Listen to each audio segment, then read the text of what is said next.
Alright, now I'm going to kind of poke a hole in the Big Bang Theory.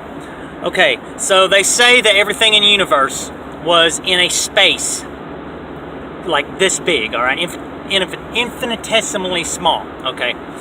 Technically, how could you define the size if there's nothing relative to that size?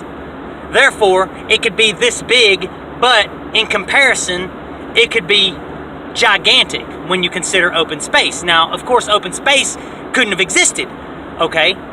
That contradicts itself. You can't have a singularity inside something that doesn't exist.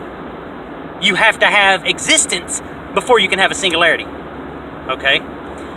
Therefore, space can exist without time, but time can't exist without matter.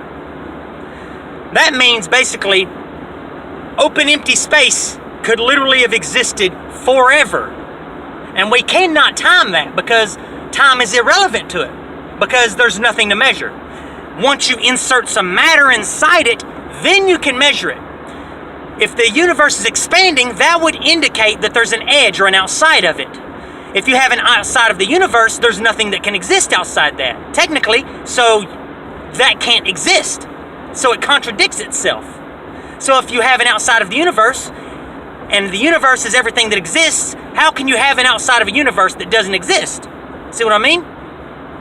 So technically, there could have been a singularity inside open space. The fabric of space has always existed. The fabric of existence itself has always existed. And all of the matter inside it came from a single point 13.8 billion years ago. So technically, everything exists inside this open space. And the universe itself isn't necessarily expanding. The matter inside the universe is expanding. And the gravitational waves and the distortions that we see are literally just the warping, like wrinkles or ripples in water when you throw a pebble in. So the water still already existed. All you did was throw a pebble in there. See what I'm saying? So you can't have time without matter, but you can have space without time, because you cannot measure it if it's just open space that exists literally forever. There's no beginning and no end. You know what I mean?